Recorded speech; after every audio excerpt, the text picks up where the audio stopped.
Have you tried Anchor FM yet? What are you waiting for? Anchor is the only platform that includes all the tools that you need to launch your podcast instantly, including monetization. That's right. Start making money right now. Record, edit, distribute, and earn, all right from your Anchor FM dashboard. It's time to set sail on that podcast that you've been dreaming of making. Just don't forget your Anchor. Anchor FM, the easiest way to make a podcast ever.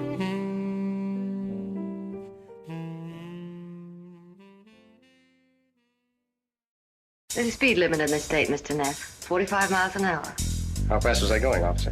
I'd say around 90. But what about us? Memories. You're talking about memories. Good, now have a drink. I don't want anything of his or any part of it. Except his life. I wonder if I know what you mean. I wonder if you wonder. Played it for her, you play it for me. I lived a few weeks while she loved me. Waiting for a lady. Someday you'll understand that. Got some news that's gonna take a lot of tension off you and Laura. Stop it, Dix! I can't take any more of this! I should be in it for him. You know the story? What story? Maybe because he was drunk. Maybe not today, maybe not tomorrow, but soon and for the rest of your life. Well, I'll give her the message. But they're asleep all over America. Welcome to the Speakeasy Noircast, a podcast discussing film noirs of yesterday and neo-noirs of today.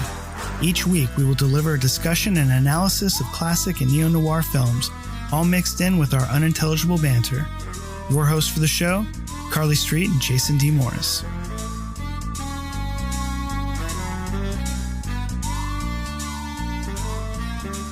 So, Carly, we are back again. I think this is like episode... I don't know. Can you believe I've got through that many episodes without saying bodacious? As you know, I was so excited that I bought us matching Bill and Ted t-shirts. I'm excited to Why are you laughing? Because I think it's awesome. It is awesome. And I bought Street one, and I made him wear it, and we sat and watched Bill and Ted in our Bill and Ted t-shirts, and I really didn't like it that much. Oh, no, really? I know, so I'm surprised. a horrible human. I'm such a horrible human. I'm going to hell. I am really surprised. I enjoyed it quite a bit until the end. Until we got to the end, it got really crazy and ridiculous. But up until that point, I enjoyed it. I really thought that Keanu Reeves was completely flat. I think Alex Winter acted circles around him. Like Alex Winter just was right into character, and Keanu Reeves just was sort of like, I don't know. I got the what am I feeling doing like, here? Yeah, exactly. Like, what am I doing here? Which was strange, but because I thought he was like a big driving force to getting it made. Maybe it was just he's done so much stuff since, because it's been 30 years almost, right? Maybe he's tired. There's a pandemic. Keanu Reeves is working hard. Leave him alone. Obviously, we're missing Rufus, which sucks, but, it's nothing you can do about that. But I thought how they, fixed the story, brought his daughter in and all that kind of stuff, worked pretty well. But yeah, when it gets to the ending, it just gets really crazy for me. Yeah, I like that. But I'm surprised you didn't like it. Interesting. I'm so sad with myself. I think I got far too excited. I just got in a Bill and Ted loop, and I think, no, they could have put Keanu Reeves just in his birthday suit with a phone book, and I still would not have been, it would never have matched my expectations of what I thought it was going to be. And I think I ruined it for myself by getting far too excited. Well, Carly, we have a gentleman on the line here with us today. He is a filmmaker, a podcaster, a radio host, a father, a husband, all kinds of stuff. This guy is amazing. I've been working with him. And also, one of the nicest people on the planet he really ever is. to send a message to. He's lovely. To send a message to. Yeah, he's so nice. I love speaking to him on Messenger. So sweet. I hate everybody else. Folks, today we have I'm starting to blush. we have Jason Hewlett on the line, and he is going to discuss. He's going to spend some time with us today and discuss the movie that we watched. We all watched this amazing movie, which we'll get to later. But before we do that, Jason, how's it going, man? How's your week been so far? I know it's Monday, but hopefully it's off to a good start. Good. I'm tired already. You guys know how it is when you do the kind of things we do. You don't really get traditional work weeks. So I think last week was a 6-day week. Yeah. For me. And this is going to be another one. But I mean, it's great. It's all fun stuff, but I'm looking forward. I have some time off booked coming up here in about a week and a half. And I'm looking very forward to that because the phone and everything will be turned off for 4 days. So nice. That'll be, otherwise great. How are you all? Doing great, man. And I got to say, when I see your posts online of how you kick back and relax after these long work weeks, I'm envious. Like I see you and, just having a drink in nature or swimming or all this kind of stuff. And I'm just like, this guy's got it figured out. And it's awesome. Yeah. It really is. Yeah. Why can't we be more like him? I'm like, my day off, I'm still sitting behind a fucking computer doing whatever. My day off is you grumbling that you're sat at the computer. So well, it works itself out. So work hard, play hard. So, Jay, tell us a little bit about your radio show, your podcast, these things you've got going on. You've got a lot of stuff going on, man. It's like, it's obviously if you're working 6 days a week and, doing all of this stuff, like you've got things that are in the works that people are, loving. Tell us about it, man. Well, yeah, I guess kind of the bread and butter. For about almost 11 years now, I've been doing a show called, it's changed names like 5 or 6 times, but it's like From the Basement, which was a movie podcast first, and then became a campus radio show. And now we're prime time on a local radio station here, which is cool. Fridays at 6. Just finished our first season of doing that, and I do it with my friend Sean Knuppelberg, and we talk movies. We get to do it for like half an hour. People listen to us. It's cool. Awesome. So it started out just as your own like podcast, and then it grew into a college radio show. You said in your original incarnation of it, what was like the format? Was it still a half-hour thing, or was it longer? Or like, did you guys have particular types of movies that you would discuss, or was it just sort of a free-for-all? It was, we focused on genre films, and we still kind of do, right? Like indie genre films. So the big emphasis used to be on horror when we started, and it was any length. We didn't know what we were doing. We just pushed play on record. Basically what happened is Sean and I'd get together with some other friends every week. We'd watch a movie and then we'd yap about it. And finally my wife's like, you know what? You guys should put that on the internet. So we're like, sure. So we did that. Nice. With a crappy little digital recorder, put it up. And we had no format. We didn't know what we were doing. And it was when we kind of went on campus radio that it had to be an hour. And so we had to come up with a format that we stuck to that worked, right? And we started doing interviews with people in the industry, and it kind of grew from there. And then once we had that format down, it took off. But when we went on Radio NL, it basically came down. We started off doing it just as like the Friday morning entertainment block on their morning news for 10 minutes. And then through the primetime show, they said, we can give you a half hour, 22 minutes, basically with commercial slot on Friday nights at 6, from 6 to 6:30 before the local hockey games would kick in. And so we've just stick to that basically. And any interview we do that goes longer than what we can put on the air, we just put that on the podcast that comes out on the Monday. And so you would get the full interview there with whoever we were talking to. Nice. Very cool, man. Yeah. And there's the website that goes with it. WeCameFromTheBasement.com, which is kind of a pain in the ass actually, because you got to update it and I don't have time anymore. So I've got a couple contributors that help. Marcus Floor is one contributor. Mike Stewart is another one. He kind of does a lot of the writing on it now, which is great. And I just kind of post the podcast episodes and any related review. So that's kind of one thing. And that all ties into Radio NL, and I do some other programming for them. So that's kind of where the bread and butter of my life comes from. Mm-hmm. And then, as you know, Jay, we Want to Believe for Joe Blow Horror Videos. And it's a paranormal reality show that we try to make unlike any other paranormal reality show by not having the Hollywood stuff in there and just keeping it as believable. Well, we go out to haunted locations or allegedly haunted locations, we investigate it and we film everything. And then whatever we find, we present for the audience without jazzing it up too much, except from filmmaking standpoint and editing and music, just to kind of make it, it's got to be entertaining, right? My mum loves it. She's the biggest fan. She's minding me as soon as I say, I spoke to Jason yesterday. This is going to get confusing because you're both Jasons. So one of you's Jason. Jason 1 and 2? Yeah, I think you're top Jason, to be honest, because Jason Morris has already broke something. And she's like, oh, has he got that thing on that thing that you use where I can watch that thing? Which basically means, have you put something on Vimeo that I can potentially put on a stick for her to watch? Oh. So she loves it. Oh, that's she loves it. That's awesome. She hasn't even got data on her phone. Oh, she loves it. That's awesome. And it seems to be growing. Like you try to find your footing making these things, as Jason, as you know, as a filmmaker too, right? It takes a bit to kind of figure out what you're doing, but I think we've figured it out.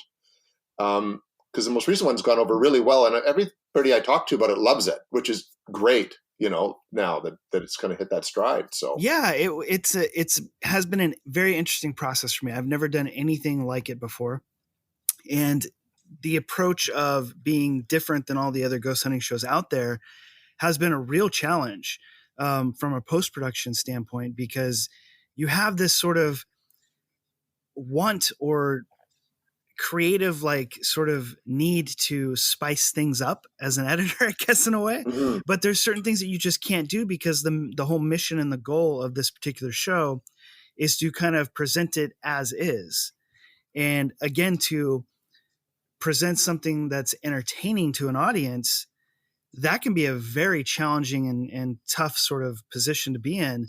And I think that's where you guys as a team come into play, because you're so knowledgeable, and all of these different investigations that you're doing are so different, that I think that is really been able to bring something different to the table on its own. It's not just a couple of people running around in a dark building with infrared light on, kind of yelling at each other. Did you see that? Did you hear that? Did you hear that? You know what I mean?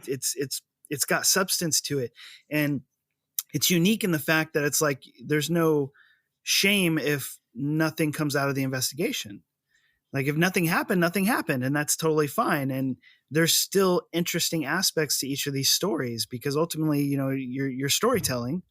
And even if something, doesn't show up on an EVP or whatnot, it's like the basis of the episode is still quite interesting. So it's been a very unique experience for me personally. Which is great. That's awesome that it is, right? And that's what we're trying to do. And even stuff we've got coming up, we've got a whole other section filmed, and we're coming to the end of another one. We've just lined up another shoot for end of October. They're all different. Mm-hmm. And that's, I think, what we want to do. We don't want it just to be the haunted location of the week kind of thing. Right. That would just get boring after a while. Right. So we'll see what happens. Yeah, I'm excited. I don't know if can I say what the one in the woods is about? Which is like, sure, yeah, no, I'm super excited about the Bigfoot episode. Just like, it's so silly, but it's like, I mean, my excitement for it, not the show or the idea, but I'm just like, I think it's going to be fun. I mean, even if like, I'm sure I would have heard about it by now if you guys saw Bigfoot, but even if that doesn't come into play, it's like, it's still, I think it's just going to be just fun to try to edit this and to see how that episode plays out. It's just going to be, I don't know, it's going to be very, very interesting to me. I think so. And I mean, hopefully, it'd be neat if we found something, but I don't know what I'd do if we did. Right? Run! You only have to run faster than the other guy, Jason. That's right. Marco can make a bolt for it. Like, go. No, wait, he's got a camera. Okay, who doesn't have a camera? Well, I don't know. It'll be interesting to see how the final one goes. Yeah. Coming up. Wow. Lily is gonna love that. She's obsessed with Bigfoot. She's gonna love that. I hope it delivered. Like, so far we've seen interesting things. This will be the third one. We're kind of gonna have 3 separate hunts that will all piece together to make these shows. And then the first one was just we saw some interesting things in the woods, not like creature wise, but just things set up, etc. And then the second one, we may or may not have got wood knocks, which is a big Bigfoot phenomenon. So this last one, though, we're in the woods at night. Wow. Oh, my God. And we're going to see what we can find, and we're going to bring the spirit box and some other gear and, just see what we can pick up. So now the spirit box, for the folks at home that don't know what this is, it's like a little radio. I guess it has multiple bands of a radio that alternates between the 2 signals. And the hope is that it picks up a frequency of like an entity of some sort. Is that correct? That's right, or at least you pick up some entity, and I mean you have to cut through this chatter. But if you're asking a question and you get a very specific answer, that leans closer to you having something than not, right? Right. And it's just, we call it on the show a pseudoscience. It is nobody. It's so untested, all this stuff. So we're just kind of, it's neat. You're on the frontier of something new that you're trying to figure out. Mm-hmm. And that's all the gear works that way. So, I have my doubts about it and all the stuff we do, but at the same time, I've had enough things come up that are like what we call intelligent responses to questions that I can't discount it either. So yeah, it makes it kind of neat. Now, bringing that along to a Bigfoot hunt, is that you guys alternatively sort of hoping that you might find also entities like in the woods, or is there some other sort of science behind this? I think it's just to see, if we get anything else out in the woods, right? Because where we are in Canada, there's a lot of Aboriginal land. Aboriginal, there's a lot of folklore, spiritual beliefs involved, and some believe that Bigfoot is tied into that, right? That it's not an actual living, breathing thing, but a forest spirit. So we'll see what we can get, and we're hoping that we can bring Jen, who is in the barn, along to see if she picks anything up. Interesting. I'd never even thought of the angle of the whole spirit idea of it. That makes it even more interesting to me. Very cool. But we'll see. We shall see. So we got that. And then, of course, Peter and I are writing a book about Peter's exploits. And for people who don't know, Peter Wren is the lead investigator, we want to believe, and he's the head of Vancouver Paranormal Society. And he's been doing ghost hunting for almost 30 years and has a lot of good stories to tell. So we've been writing that book, and we have a publishing house named Beyond the Fray interested in it. They loved the first draft. We're just doing some tweaking, and it looks like that's going to happen. So basically juggling these things, and then Jay, you and I are working on another Joe Blow project, but I don't know if we can talk about that yet or not. Right. But we got something else going on too. So lots of stuff happening. Well, congrats on the book too. That's pretty amazing. It's that'll be very interesting to be able to read coming out. 30 years of experience. That's nothing to, that's huge. that's a long time to be ghost hunting and to be a part of something like that. Yeah. That's how long people work at jobs. Right, exactly. Peter's done it that long, consistently. So, he knows his stuff. Peter really knows his stuff, and it's great to have him on board the show and to work on the book with him. Very cool, man. Looking forward to seeing that book and seeing what comes out of this Bigfoot episode. I'll let you know Sunday morning. If we got anything happen. If you're still around. If you didn't run faster than the other guys. You're a very different show after the Bigfoot episode. All right, guys at home, we're going to get into our drink of the night. Tonight, we're going to be drinking something called Painkiller. Nice. Painkiller, I like it. Hopefully it's not painful to drink, but let's see here. Maybe it kills the pain. What is it? Tell us more. So the Painkiller is 2 ounces of Pusser's rum. What? 4 ounces of pineapple juice. I don't know. I've never heard of Pusser's rum. Pusser's rum? P-U-S-S-E-R. I thought you were saying Pisser's rum. I thought I heard that too, Carly. Yeah, thank you. I was like, what? I don't know how to drink that. I've not misheard that. I'm assuming it's a brand. It's not some pirate piss in a bottle. I really hope so. If we reach that level. Because there's 2 ounces of it too. You got to get through. Wow. All right, the Painkiller. 2 ounces of Pusser's rum, 4 ounces of pineapple juice, 1 ounce of cream of coconut, 1 ounce of orange juice, and freshly grated nutmeg. Whoa. Yeah, it's loaded, right? So here we go. So add ice and water to a highball glass to chill the glass. Add ice to the tin side of the Boston shaker. In the mixing glass, add Pusser's rum, pineapple juice, cream of coconut, and orange juice. Pour the contents of the mixing glass into the ice tin and secure the glass to the tin. Shake the contents until the ice sounds different. We always love that one, Jason, because we have no idea how the ice is going to sound different, but apparently it does. Maybe breaks down something. I don't know. I guess so. So does it become water? I don't get it. Until the ice sounds different, the contents are cold. Open the Boston shaker, empty the highball glass, then add ice and strain the contents of the shaker into the ice-filled glass. Grate fresh nutmeg over the top and serve. It definitely sounds interesting. That's a gentle euphemism. Yeah, rum, pineapple juice, cream of coconut, orange juice. It sounds like a nice refreshing. Yeah, but we don't know what pusser is yet. No, Pusser's not a nice word. I'm gonna No, think it might be a No. a brand, maybe. Let me see here. it must be. It has to be. Let me check. I'm going to Google this while we're. Yeah, same here. We're all googling now. We have to find the answers to what pusser is. Pusser's Royal Navy Rum. Yeah, It's a brand, I guess. it's a brand. Is it good? Oh, people also ask, is it good? A Pusser's painkiller is especially enjoyable, though I wouldn't recommend having too many. They are deceptively potent. Okay. Nice. There's quite a bit of rum. I mean, you got 3 shots in this drink. For that much? Wow. Yeah. 2. I guess that's there's a only lot 2. of rum. The rest is pineapple and cream of coconut. More shoes. Still, sounds good. I'm gonna try this baby out. All right, guys. Hopefully, you got the ingredients to have a drink along with us, and yeah, enjoy. And we're gonna show where.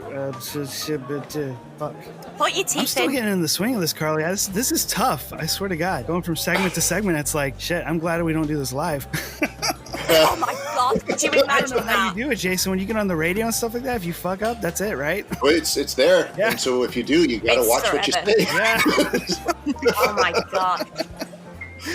It's not easy. know And what, I had though? someone not even show up once, and it was like, great, and I got to kill 10 minutes somehow. Ugh. Oh my god. That would be rough. You should have done an accent and pretended that someone else was there. That's right. I'm thinking to myself, dude, I would usually get an accent. Talk like this for walking. No, I think we've got a show to talk about.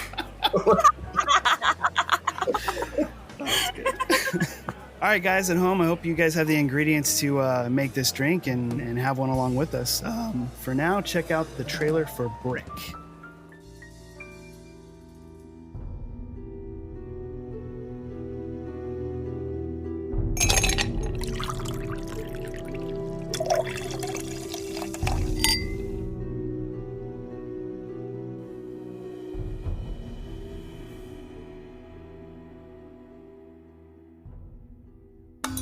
Brendan, Emily? I really screwed up. Screwed up how? The brick. What? I didn't know it was bad, but the pin's on it now. You gotta help me. Slow down now. This isn't good. No. Emily said words I didn't know. Tell me if they catch. Brick? No. Tug? Tug might be a drink, like milk and vodka. Pin? You know the kingpin. Dope runner, right? Big time. What are you gonna do? She asked for my help. I just want to know she's okay. So what's first? I'm gonna start shaking things up.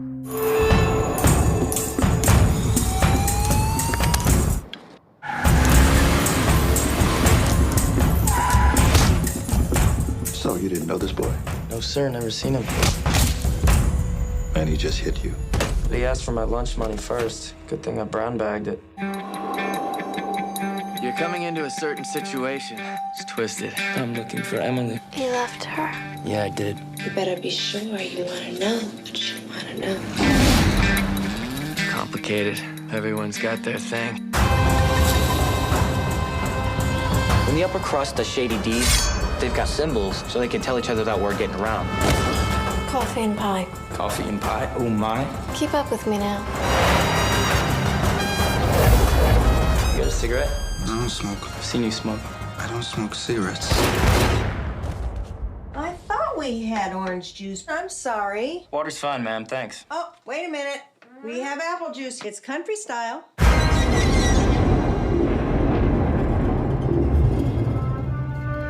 If I get to the bottom, whatever this is, What do you want? just to see you sweat. And it gets too hot.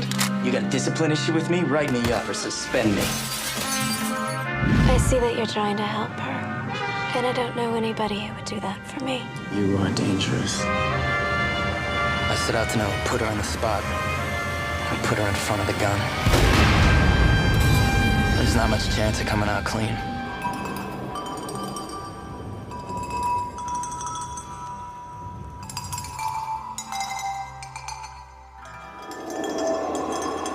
Did either of you guys see this when it first came out? I remember renting it Oh, yeah? on back when there were video stores. Right, You yeah. know, like I That long got ago. on the shelf and it sounded interesting. And I loved it. I was blown away the first time I saw it. I actually watched it twice in 2 days, which I don't often do. Oh, wow. And bought it as soon as possible. Yeah, because it floored me, this movie, when I it still does. Watching it again just last night, Mm-hmm. refresh my memory. It's unlike anything else out there ever, and I think it's even been often copied since in some forms. Oh yeah, definitely. I think there's been a lot of homages to this movie, which is in and of itself is kind of a bit of an homage, to the old hard-boiled, novels. But it's left its mark, and there's a lot of elements from Rian Johnson being his directorial debut to writing such a complicated, neo-noir kind of mystery and setting it in a high school setting. And then the young actors are phenomenal in this. Joseph Gordon-Levitt in particular is just like, he nails this character so well. And I think a lot of that might come and he's so underrated in general. Oh, he is. Yeah. Mm-hmm. Yeah. Not that he hasn't had his limelight. He definitely has, but he really is he's a fantastic actor. And just being such a young age in this movie, it's really, it's quite amazing, and I think a lot of the quality of the acting in this film, because this stuff, let's face it, the dialogue in this movie is ridiculous. So snappy. Nobody's going to talk like this in real life, but they do it in such a way where it's like, often generation kids develop their own kind of language, and that could be a thing. All of a sudden everybody's talking like a noir character from the 40s. Who knows? But I think part of the reason why it played so well is he supposedly rehearsed them for like 3 months before they even shot the movie, which is not common at all, to be able to have that much time to rehearse with your actors and to go through the entire movie over the course of 3 months. It's pretty amazing.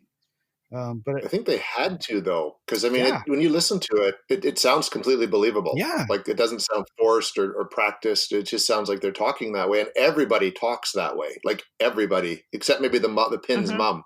You know what I mean? Talks that way. Even the vice principal is that. Yeah, it's like it's really like a deep seated sort of thing in the dialogue of this whole movie. And it needs to be, given the type of story because it is very much that hard boiled detective story. Like with the lines, like even when he has the meeting with the principal and the principal's trying to coerce him into, giving him information, they have to cut this deal. And even the line, like, I don't want you kicking in my homeroom door, but that would have been my office. You know what I mean? They just change it just enough to suit the high school setting, but it's very hard boiled. Yeah. All of it. Yep. Yeah. And they did such a fantastic job of taking that sort of, because, when you're a teenager, and it's the brilliance of Rian Johnson to be able to even think of setting this in a high school. Or like, at a teenager sort of level, but it makes total sense. It makes complete sense, because as a teenager, when you're that age, like 16, 17 years old, it's like the entire world, everything matters so much and things are so important that, it almost feels like you are carrying the weight of the world on your shoulders. And these characters portray that pretty damn well. It's like, this is the only thing that matters in their life, is what's happening in their sort of circle. And it played so cohesively. I wish I could have been in the room when he came up with that idea of like, let's make it contemporary and set it in a high school. It would literally just be like, what? You're insane. How does that even work? But he just made it work. A special mention needs to go to the costume design as well, because they dressed like film noir characters in modern a very day. Strange, high school. Yeah, in a very strange way. That is what got me immediately, was how they were dressed. I was watching the characters because I was watching Nora, and she reminds me of an actress called Ruth Wilson, which I don't know if she's big over there or not, but she's quite big over here. She was in Luther, and she's just if you watch her in Luther, she just looks like a femme fatale. If you were going to make a film noir, you would get her no matter what the cost, because that is what she is. And she's got that mix of sort of crazy, insane, and this particular actress very much reminded me of it. And then I started kind of looking at how she was dressed, and then how the other characters were dressed, and I thought, my God, that's brilliant. Just something so simple that a lot of people wouldn't have paid attention to. And it just adds so much to the overall vibe of it being believable. If that makes sense. It kind of so takes you back. Yeah. Like the Pin looked like a bad guy gangster from the 30s. Yeah. With his cane, you know what I mean? And he had his little statue always with him of the bird and all that. And yeah. But then you could still totally see him being just walking around just now. As if it was nothing. Like it was brilliant how they did it. I wonder if the Pen if there was any sort of throwback to say Touch of Evil, like Orson Welles' character with the cane and things like that. And he didn't have a club foot, but he had a limp. Just little things like that. Or like even the Eagles, maybe those were sort of throwbacks, like Maltese Falcon, maybe. I'm not really sure. I know those could be stretches, but those are the things that I think of when I was kind of watching it. Like they're not spot on homages or anything, but they certainly feel very familiar. Well, I think he did that all the way through. Like it wasn't this isn't a direct riff on any one of those films or stories in particular, but all the elements you'd want to see in a film noir are there. Like even when Brendan's at the party and you can see the guy in the background light the match. Yeah. To light his cigar. Like, but that's what you expect. It becomes a calling card for that character when you sort of see him do that at one point later on in the film. It's like, oh, so the Pin was there the whole time and saw it.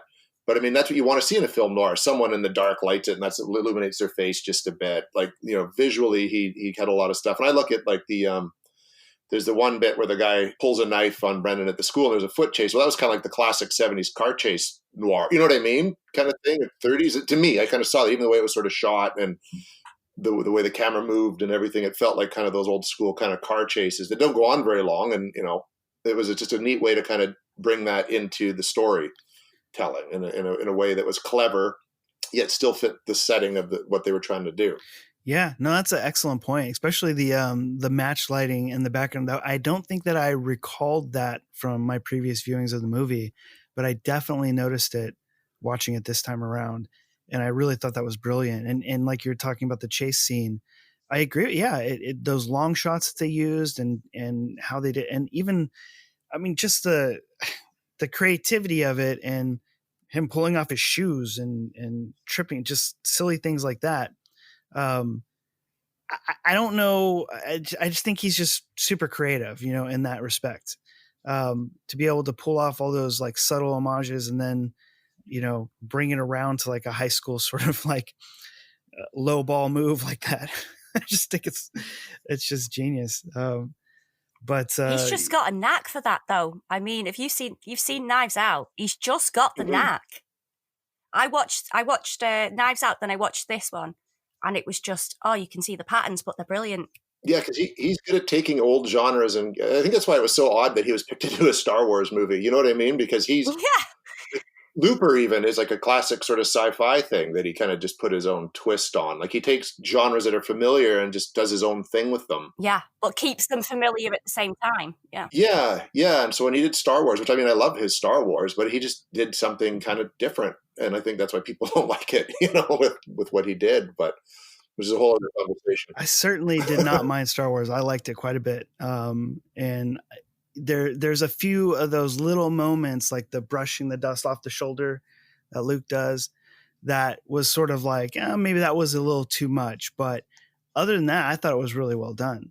And I didn't mind it at all. I certainly didn't hate it. Like a lot of people have problems with that particular movie, but you can see the talent in this guy, even if it's not your favorite Star Wars film or whatnot, but you can see the creativity there that he's bringing to the table. And I don't think he was a bad fit by far for that. No, yeah. Especially because you could tell that at some point they wanted to do something different with it. And then of course everyone rebelled and then Disney panicked. Yeah, that's too bad. For the return, which is very bad. But I think he is a filmmaker who takes risks. And the fact that this would be his first film, instead of doing a very commercial horror film or something, he did something so like even the plot, like Carly, you kind of do some sort of a synopsis of plots here. Could try to explain it, because I couldn't sit here and try to describe exactly. And it's a great time for you to do your internet show, because we just skipped right over that shit. Okay. Well, This is going to be short and Oh, sweet. wait. Hold on. We got to cue the dramatic piano. And now it's time for Carly's super famous in a nutshell synopsis. I'm so excited I get dramatic music. Okay. Are you ready? Ready. Sam Spade, the high school years. That's it.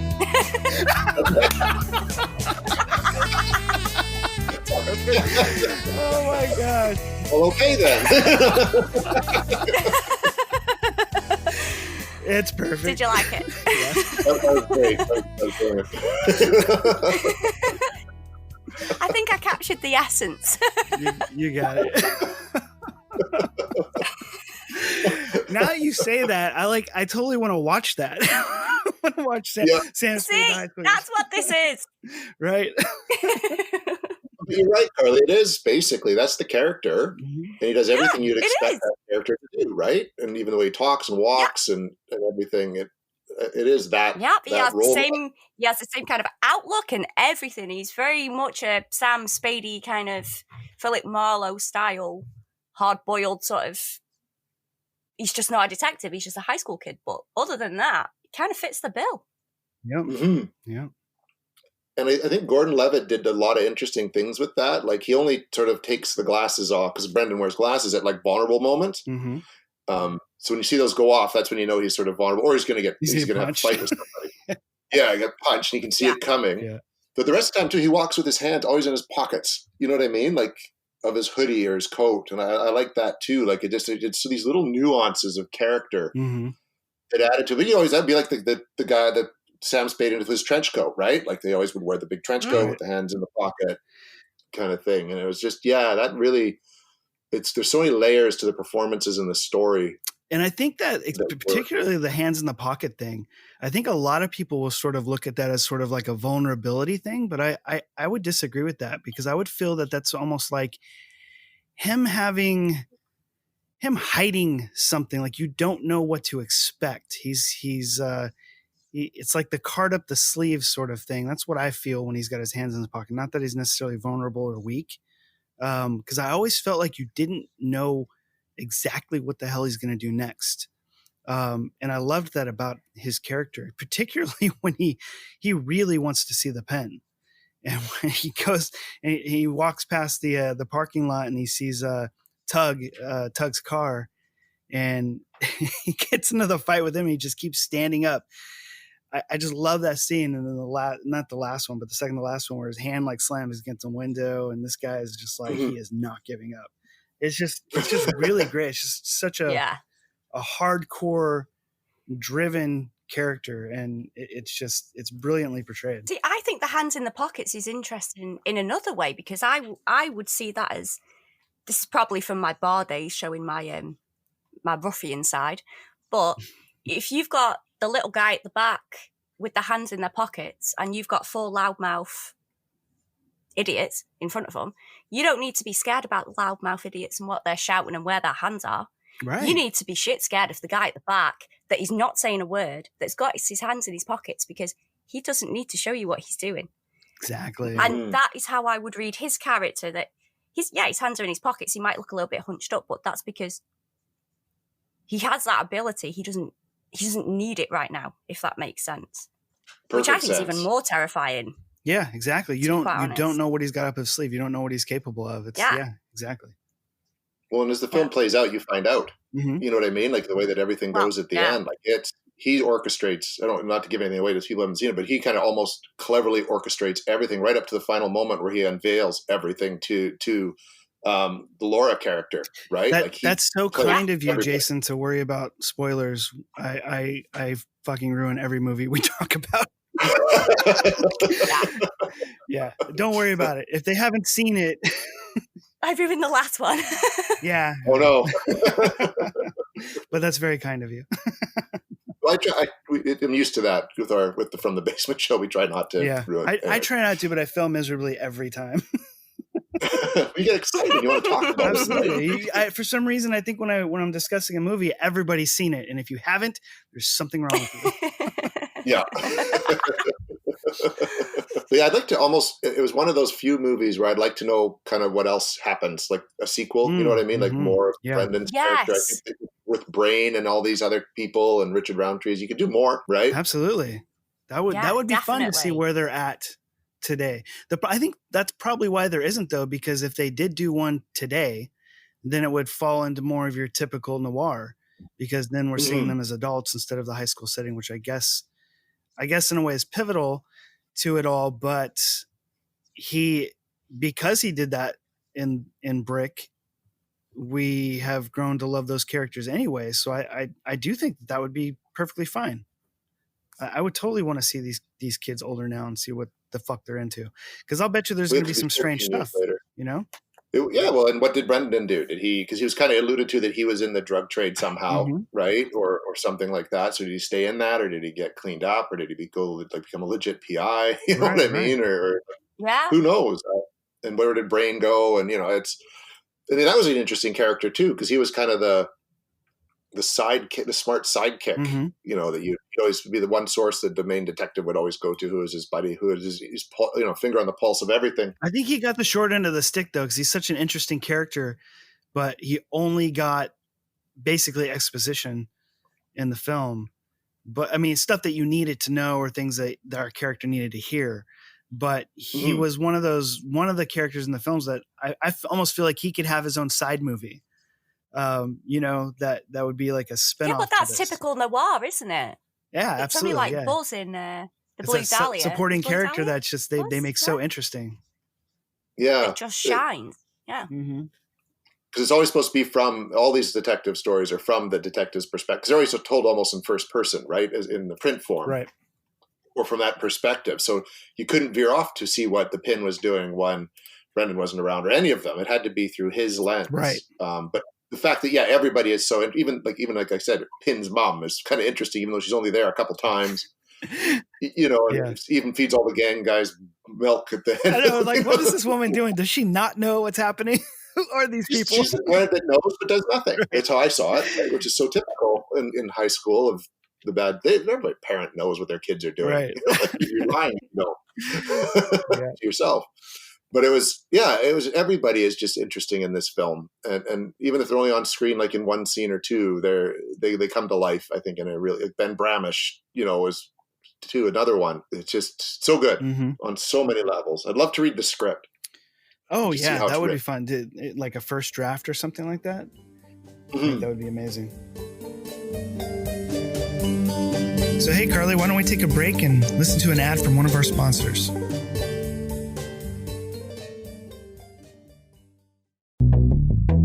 You're listening to the Speakeasy Noircast, the show that brings you binge drinking with a side of noir, with your hosts Carly Street and Jason D. Morris.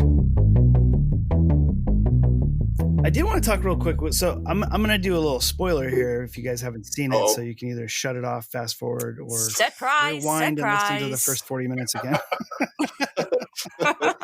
What do you guys think of the whole baby aspect to the plot? Like in the end of the film, I mean, she whispers in his ear. We're pretty much assuming she's saying it's your baby, right? But I don't buy it because he hasn't really seen her in a while. That ending was cutting, though. That is a typical horrible woman move. Oh, yeah. That's I've lost, but I'm going to dig the knife in. It might not be real. But it shows how smart Brendan is, though. Because he's kept her at a distance for the whole time, and every moment where he almost lets her in, like something's just not right, and he's smart about it. And I really loved that. But yeah, she's definitely that femme fatale character that is. It also shows how vindictive she is as well. Mm-hmm. Absolutely. Like if she'd have got real close to him, right? Oh yeah, like she would have. She basically orchestrates everything. Spoiler alert. Yeah. Thing, right? Yeah. But she does. You see that there in that one scene, because and she's just grasping for that last moment, because he basically unveils everything, and she knows he got her right at the end. So that's her. I think that's her last parting shot. And I don't think it matters if it is his kid or not. Right. That just shows the character. Even the way he handles it. Like I look at it, he doesn't take his glasses off at the end. They're on. Right. right? He's taking them off at every vulnerable moment. Yeah. So that sort of, for me, is where the answer comes from. Yeah, no, that's a good point. That's an excellent point, actually. Yeah. Yeah, that's a great point. He doesn't, so he's not vulnerable. Even if it was his, what does it matter at this point? It's already, It doesn't to him, even if it is anymore, right? Yeah. Interesting. Yeah. Good stuff. Yeah. It's brilliant. I can't wait to see what he does next. Right? Like, I this is know. all kind Well, of I know he's they're supposed to be turning Knives Out into like a trilogy. I guess we'll see how that goes. What? Yeah. I'm so excited for that. Yeah, but you're not going to like it because it revolves around Daniel Craig's character, which I think that was your. But he's kind of the central of all of them. Yeah. Right? Yeah. I'm zoned out now. Okay, so Joseph Gordon-Levitt should have played Daniel Craig's character in Knives Out. That would have been a perfect film. So he would. That would have been cool. That would have been he's cool. in it. You guys know that, right? Yeah. Oh, yeah. He's got a scene in there. Yeah. Okay. Yeah, but unfortunately, Daniel Craig is in it far too much. Not a Craig fan, I take it. Yeah, I liked him. I thought I don't typically like Daniel Craig, but I thought he was great in this movie. It's different than he was so anti-Bond. Yeah, you know what exactly. I mean? Yeah, I love him as Bond. I think he's my favorite Bond since Connery, but he plays something so completely different, which I thought was cool for him to even want to. Yeah, I think it was perfect casting. Rian Johnson has a good knack for casting. I think everybody in that movie was pretty spot on. And again, even like Brick or that film, I couldn't even imagine approaching the writing of either of those movies. Like I don't know how he did it, or what sort of life experiences did this man have to come up with those. What's going on in his head? Right? He must have read a lot of mystery books. Well, he did, and he actually says it about Brick. Is that, gosh, I wish I could remember what it was, but I think it was maybe Miller's Crossing or something like that, where the director, I guess, had referenced reading Dashiell Hammett books, hard-boiled, noir books, and so he heard that, and then he went out and read them all. And that was really his inspiration for Brick. Interesting. Yeah. Wow. Which is pretty awesome. I mean, that's great inspiration to have, and keeping the neo-noir stuff alive, because there's just not enough of them, in my opinion. Well, there hasn't been, like, trying to think back over the last even 20 years, stories like that. They just don't happen. No. For some reason. I mean, I guess there's that one series that Patty Jenkins did with Chris Pine that was kind of a throwback that I didn't get to see, but it had that. And then Carla Gugino's series Jet kind of was like that a bit. I hadn't even heard of that one. Mm-hmm. But I mean, it only lasted 6 or 8 episodes. But I mean, there's not a lot of people are doing that, which I think is a disservice. Yeah. And hopefully now, like with films like Knives Out, which is basically an Agatha Christie mystery, we'll sort of see people trying to do more of that, because when something goes big like that, everyone has to try to get one in. Right. And I think that there's a certain aspect to it where it's sort of, I think Hollywood in particular has fallen into like a lazy sort of writing. And I know it has a lot to do with formulaic type stuff, structure, and that's fine.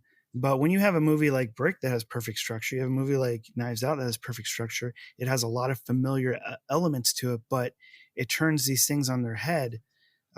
We really need more of that. I mean, because it's fine to have more thriller films or more murder mysteries and things like that. But if you're not saying anything new either, people will forget about it. But they're not going to forget about these films. Like Brick is 2005. It's almost 20 years later. And it's going to be around. And I think that we're start talking about it right now. Yeah. And I think murder mysteries like that sort of demand a sort of elevated level of writing. And we definitely need more of those. I think the problem, at least from a Hollywood perspective, is these movies require you to think when you watch it. And they get scared of that. Like, it's amazing that Knives Out did as well as it did. Yeah. I think it was partly because of the cast that got people at least in, right? You know what I mean? In the door. Yeah, because Don Johnson's such a big draw, Well, but Chris Evans. I know, I'm kidding. America. Right? And Don Johnson was great in that movie too. That was perfect. He was. There's Jamie Lee Curtis, Michael Don't Shannon, like bash everybody Don was brilliant. Johnson. I'm just joking around. I like him actually. I was just You're just scared of my wrath. Don't start on Miami Vice, Morris. Don't do it. Yeah. I mean, even down to the son or the grandmother, it was like the casting was just great. I love the grandmother. She was great. Yeah. I think was the son. The son was one of the kids from the It movies as well. Yeah, I believe so. Yeah. So I mean, it it's good, but I mean that gets people in, and then the good story will keep them. So I think that gives hope that we'll see more smart movies now, because Hollywood, I think, is starting to see that people want that. I hope for every so. Marvel movie that goes big, there's tons of these expensive flops, right? Mm-hmm. They got Knives Out's cheaper. You can do it for $40 million, which I mean, I say that's cheap. That's amazing, but you can make that back in a couple weekends, and then you get your profit, right? So. I hope so. Fingers crossed that we get more smart movies like Brick and Knives Out to come. That'll get me back in the theater post-COVID, as opposed to just another big shiny blockbuster. Hell yeah. I don't even go for the blockbusters because they're mostly all just Marvel movies. I just, I don't know. I feel the thing is that I don't think that Marvel movies are bad or any of these superhero movies are bad. I just feel like every time I go and see one, I'm watching the same movie. It's just a different character in a different suit or whatnot. And I was a huge comic book fan. Like my turning point with film and comics was the first Ninja Turtles movie.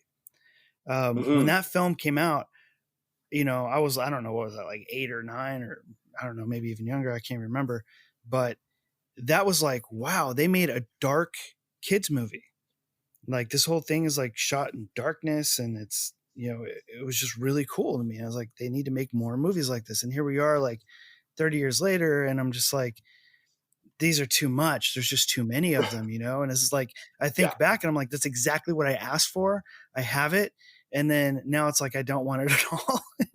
and so I get happened. It, but yeah, because it's overkill. Because I mean, my friend of mine and I, who are big comic readers too, would be like, why do they have to can't they make a Spider-Man movie where you see like the Fantastic Four in it, even for a scene or two? Mm-hmm. You know what I mean? And interconnect them all. And then we started getting that, and I love them too. But it's almost, I don't need to see it in the theater. It's like almost enough already. Mm-hmm. Yeah, it makes you respect the variety that there used to be. It used to be a time where you'd have one horror film that would come out, one action film come out, one thriller film come out. You know what I mean? There was sort of something for everyone at the movies. And now it's like you don't really have that. So even in some cases, there's multiple superhero movies like coming out around the same time. And it's just a lot. It's just a lot. Thanks, Steven Spielberg. That does speak to a bigger problem, I think, with the film industry than anything else, right? Like, and I guess now Universal cut a deal with theaters. It's a 14-day turnaround. Yeah, it's nuts, man. And back in the day, like even in the day of the film noirs, where they would like be in the theater for like a year. And then nobody would see them again because there was no home movies. They would bring them back into the theater later on for like a second showing or whatnot. And then later on in like say the 60s, 70s and 80s, they would, only be in the theater for like 6 months or something like that. Especially in the 80s. And then you would see them in the, home video, it was like a year later. Yeah. It really spread it out and it made you want to see that movie again. Because it wasn't readily available. Now it's like, especially if they're just going to throw it on VOD and you're like, as soon as this movie is released, I instantly have access to it forever or perceivable forever. Yeah. It's like there's no want anymore. And it's good to want things. Doesn't mean you always have to have it, but I think that them doing that and closing that window, a 14-day window in theatrical, and then everybody has access to it forever. It's just, it really kills the desire to ever watch those films again, because there's people can't control themselves. That's the reason why binge watching is a thing. It's like, and me and my wife just started watching Cobra Kai. I initially thought, man, this is going to be so silly. This is going to be terrible. And I waited until it just went on Netflix. I just never watched it. And we just decided to watch it the other night. And oh my God, is it amazing. The writing in that show is just flat out amazing. It's so good. And it's so good, she won't allow us to binge watch it. She's like, no, we can watch one episode a night because you're going to go through like 16 episodes. It's over. There's not going to be any more. let's just treat it like, TV used to be and just watch an episode here, an episode there. And we're enjoying that so much more than just like taking advantage of the idea that it's all there and just accessible. I just think that's a big mistake, man, that 14-day window thing. Well, I mean, part of me thinks it's a mistake, and then part of me is like, because there's stuff that I would watch that I wouldn't go to the theater to see, because I've just grown to dislike the theater experience even. Oh, yeah. Because of everybody else that's there. Yeah. So, I would be more inclined to see more movies, I think, but at the same time, it makes everything disposable. Yeah, and I agree with that. 90% of the time, if I don't enjoy a film at the theater, it's because of the other patrons. And that's terrible because people have forgotten how to act in public, which is sad. I mean, even theaters on a whole, they used to be an event sort of thing. You would get dressed up and go out and, that sort of thing. And now it's just, flip-flops and shorts and talking through the whole movie or smoking pot in the back. And it's just like, it's horrible. It's not a good experience. So what kind of theaters are you going to? California theaters. The most we have is somebody having a food fight. Yeah. Yeah. I'm not getting out enough, am I? Bloody hell. Our theaters, like, have you ever seen the John Goodman movie, the Joe Dante movie, Matinee? Mm-hmm. Many years ago. Okay, No. so like every time that they show like a movie inside that movie, people are like crazy, throwing popcorn, all that kind of stuff. That's the theaters out here, except there's only 10 people in the theaters. They're just assholes. And they just don't care. And that's terrible. You know what I mean? It's like, I love going to the theater, but I cannot stand people. Yeah, same.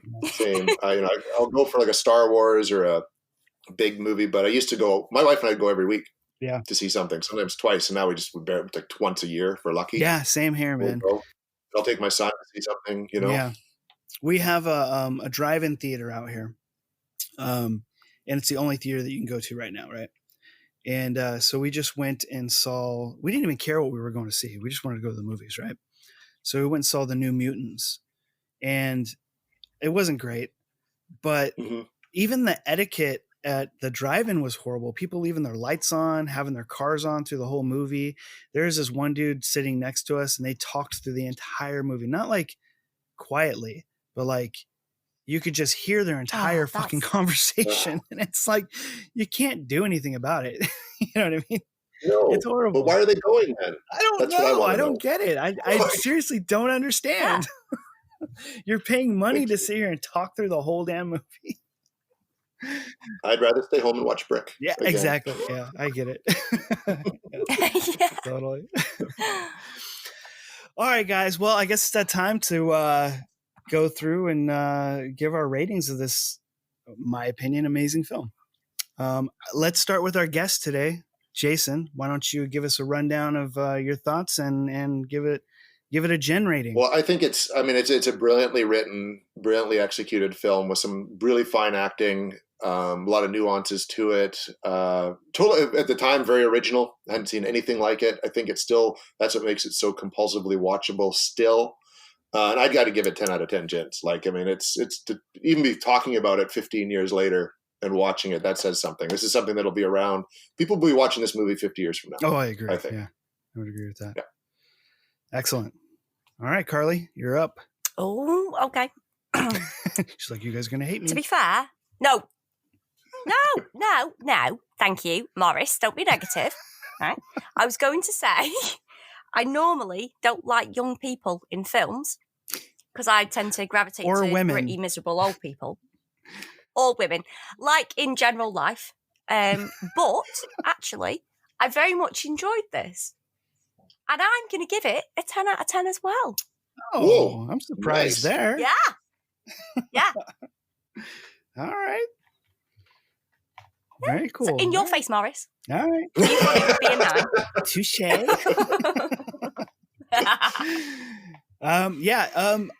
I personally love this film. I saw it at the theater. I've rented it several times. And then now I own it. I've owned it for many years now. And I think it's brilliant. This came out a couple years after I had initially discovered film noir. And so I was, the few years before this movie came out, I was just pouring through all the old classics and whatever was available. Is that because you realised that you were going to hell for not liking Humphrey Bogart? Yeah, basically. Yeah. Yeah, and you know, this came out like, you know, many years after my high school experience, but I was still young enough to be able to kind of relate to the feelings that were on display, and also my new experiences of film noir, and delving into that dark sort of recess of film, which was very new to me. And so this movie just came out at a great time for me in terms of film. I was still in college going to film school. So it was really just perfect timing. And I was never a Third Rock from the Sun fan. It was okay. I watched it occasionally. I loved it. Yeah. I mean, I was, can't think of the actor's name, but the guy that played the dad, John Lithgow. Yeah. I don't know why I couldn't think of his name. I thought he was amazing in Raising Cain and so many other things. But for some reason that show just never really, like, it was never I have to watch this show kind of thing. I enjoyed it like when it was on, but so I never really paid much attention to Joseph Gordon-Levitt, and I didn't think he really did a whole lot in that show anyway. So when I found out that was him in this movie, I was absolutely blown away. And it's no surprise to me that he went on to become a big star for a while, you know, and now kind of does his own thing. It just fits perfectly. He was just so phenomenal in this film. I also give it 10 out of 10 gens. And this is going to be something that sits on my shelf forever. It's just a fantastic movie. This could go right next to LA Confidential and Chinatown and all the other classics that I love. And I think that's something that is going to, I mean, right now they call it a cult classic, but I really believe that this film should have been recognized more on, you know, in the awards area. Like I really think that this should have received like a Best Screenplay Academy Award or something like that. I think it's that brilliant.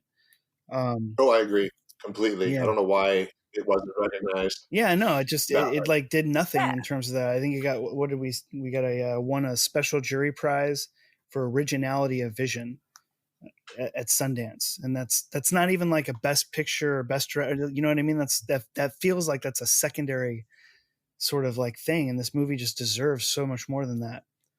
But then again, it's like, yeah, it's a shame. How political is that? You know? Oh, huge. Right. Huge. Yeah. So it's like, in a first time director coming out of the gate with that, that's big, you know. Had he done that in like the early 90s, it probably would have, you know, it probably would have been massive along with like the, you know, Kevin Smiths and, you know, all those guys.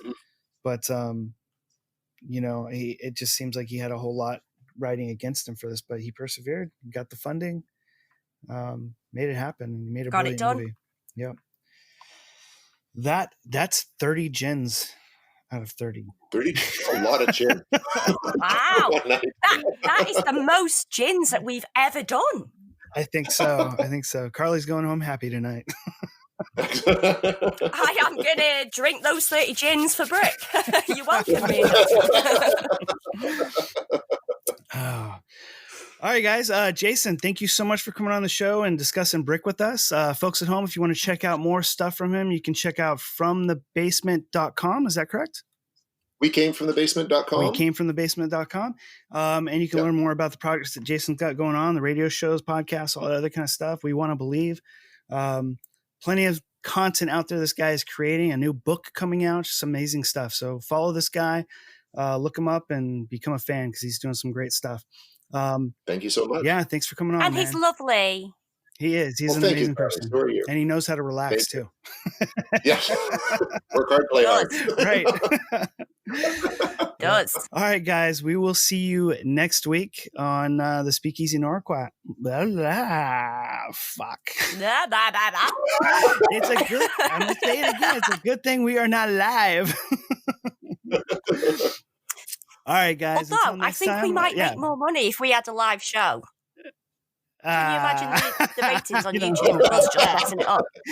No. We got to a point, Jay, where it's like I mispronunciate so many things. Like I just leave it in the podcast now. Now it's a thing. The shit out. Yeah. Yeah, keep it loose. Keep it as genuine as possible. Yeah, it's become a feature. Yeah, it kind of is. Yeah, Daryl's going to be really happy that you mispronunciated something. I know, he loves that. All right, guys, until next time, we'll see you on the next episode. Bye-bye. He's looking at you, kid. Thanks for joining us this week on the Speakeasy Noircast. Make sure to visit our website, resurrectionfilms.net, where you can subscribe to the show on iTunes, Stitcher, or any of your favorite podcast apps so you'll never miss a show. While you're at it, if you found value in the show, we'd appreciate a rating on iTunes, or if you'd simply tell a friend about the show, that would help us out too. If you like the show, you might want to check out our book, The Dark Side of Acting Up, and The Dark Side of Acting Up Volume 2, now available on Amazon. Or you can check out one of our films, also available on Amazon Prime. Be sure to tune in next week for another episode of the Speakeasy Noircast.